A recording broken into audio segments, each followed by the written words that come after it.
इसको लेकर आज डिस्कशन हुआ और क्लियर कहा गया है कैबिनेट के द्वारा कि जेओए 817 में जो 530 पोस्टें हैं उनको हटाइए, होल्ड करिए और जो बाकी मामला है उसको करके आगे फिर इसको जो है भर्ती को मंजूरी दें और जो भर्तियां हैं वो जल्दी करें 1337 पोस्टों की। और ये जो भर्तियां होगी ये होगी जो ये ऑलरेडी जो पहले से पोस्ट उसमें थी, क्योंकि 74 डिपार्टमेंट मैंने आपको पहले बताया था कि जो लॉ में फाइल गई थी वो इसी तरह से गई थी कि जो 74 डिपार्टमेंट है उसके बजाय जो 40 डिपार्टमेंट है उसमें से उनकी पोस्टें वापस हो जाएंगी और इन पोस्टों को वापस होने के बाद फिर बाकी सारी चीजें जो है वो वैसे ही रहेंगी और ये 530 होल्ड हो जाएंगी। फिर जब 556 क्योंकि इसके साथ अटैच्ड है और इसी कारण जो ये पूरा मामला है वो इसी कारण इसके साथ आगे बढ़ा है। अब जेओए 817 में ये वाला जो रास्ता है ये पहले भी यही था, क्योंकि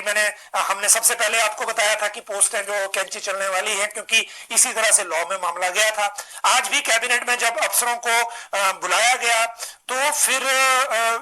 तब ये सारी चीजें इस तरह से हुई हैं और अब आने वाले दिनों में किस तरह से इस मैटर को लिया जाएगा वो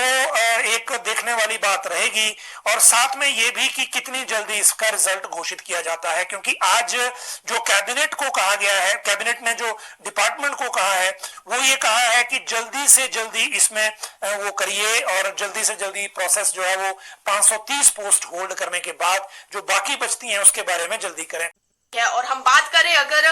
क्योंकि बहुत सारे हमारे ऐसे दर्शक हैं जो कि सवाल पे सवाल करते हैं, चाहे वो जेओआईटी के बच्चों का सवाल हो या फिर जेबीटी के बच्चों का सवाल हो, क्योंकि लंबे समय से ये दोनों भर्तियां फंसी हुई है और इन दोनों भर्तियों में जितने भी छात्रों ने अप्लाई किया था उनका फ्रस्ट्रेशन लेवल इतने लेवल तक पहुंच चुका है कि वो सोशल मीडिया पर सरकार और तमाम सभी वर्ग को जो है वो अपनी फ्रस्ट्रेशन निकाल रहे हैं, आरोप लगा रहे हैं अपने ऊपर, ये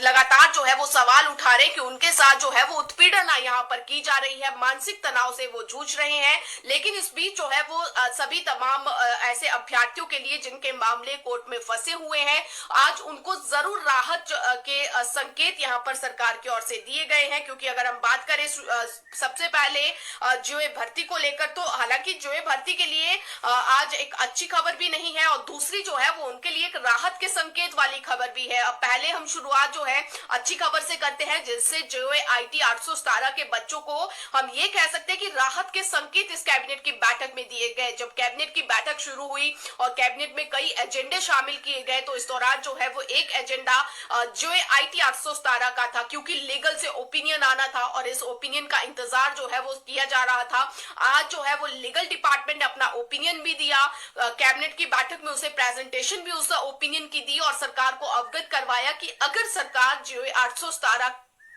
817 के 1867 पदों में से 530 पदों को अलग होल्ड में रखती है और बाकी जो है वो 1337 पदों पर अगर रिजल्ट निकाल देती है, तो ऐसे में जो है वो किसी भी तरह का लिटिगेशन का मामला नहीं होगा। यानी कि लॉ डिपार्टमेंट से एक तरफ से सरकार को कहा जाता है कि सरकार जो है वो 1337 पदों का रिजल्ट निकाल सकती है। लीगल डिपार्टमेंट की ओर से इस पर हामी भरी गई, लेकिन कुछ ही समय बाद जो है, या हम ये कहें कि जब सरकार को ये भी अवगत करवाया गया कि 556 अभ्यर्थी जो कि सुप्रीम कोर्ट में गए हैं, उनके लीगल एडवोकेट की तरफ से जब ये नोटिस जो है वो राज्य सरकार को मिला है कि जेओए 817 का मामला अभी सुप्रीम कोर्ट में है, तो ऐसे में जो है वो सरकार इसमें कोई भी सक्रिय कदम ना उठाए और अगर सरकार ऐसा उठाती है तो इसमें जो है वो कोर्ट की अवमानना होगी। तो ये लीगल नोटिस आकर जो है वो जरूर सरकार की दिक्कतें इसमें बढ़ चुकी है, लेकिन बावजूद इसके जो है वो राज्य सरकार ने लीगल ओपिनियन को आज सबसे ऊपर रखा है और यहाँ पर सरकार को यानी कि पर्सनल डिपार्टमेंट को, अधिकारियों को और लीगल डिपार्टमेंट को एक बार फिर से कहा है कि वो इस मैटर को सुलझाए और अगर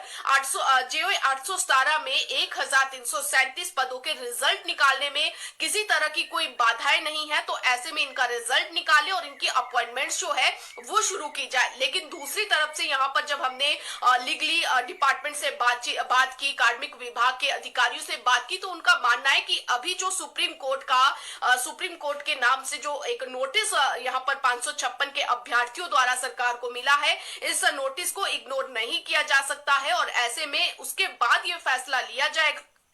जाएगा कि कैसे जो है वो इस भर्ती को शुरू किया जाएगा। तो फिलहाल पहले सुप्रीम कोर्ट में जेओआईटी की जो सुनवाई थी वो 12 जुलाई को तय की गई थी, लेकिन अब जो है वो 11 जुलाई को ये सुनवाई होगी और हाई कोर्ट में भी इस दिन जो है वो यहाँ पर माफ कीजिएगा, हाई कोर्ट में भी ये केस लगा है। तो इस मद्देनजर जो है वो हम ये कह सकते हैं कि जेओआईटी का जो मसला है वो एक बार फिर से कानूनी पचड़े में फंस रहा है और कानूनी रूप से इस मामले को सुलझाना राज्य सरकार के लिए बड़ी जो चुनौती है वो यहाँ पर लगातार बन रही है। लेकिन जिस तरह से मुख्यमंत्री ने आज कैबिनेट में अधिकारियों को इस मामले को सुलझाने को कहा और लीगल की इस ओपिनियन को, जिसमें लीगल डिपार्टमेंट ने पहले हामी भरी है कि 1337 पदों को अगर भर लेते हैं, अगर अपॉइंटमेंट शुरू कर देते हैं तो इसमें किसी भी तरह की दिक्कत जो है वो सामने नहीं आएगी। तो हम फिर से ये कह सकते हैं कि एक बार फिर से सरकार ने अधिकारियों को निर्देश दिए हैं कि इसमें कुछ समय लिया जाए और उसके बाद इसमें अंतिम रूप से डिसाइड किया जाए कि आखिर इस मामले को करना क्या है। तो ये जेओआईटी का मसला था जो कि कैबिनेट में चर्चा यहाँ पर इस मैटर को लेकर हुई है।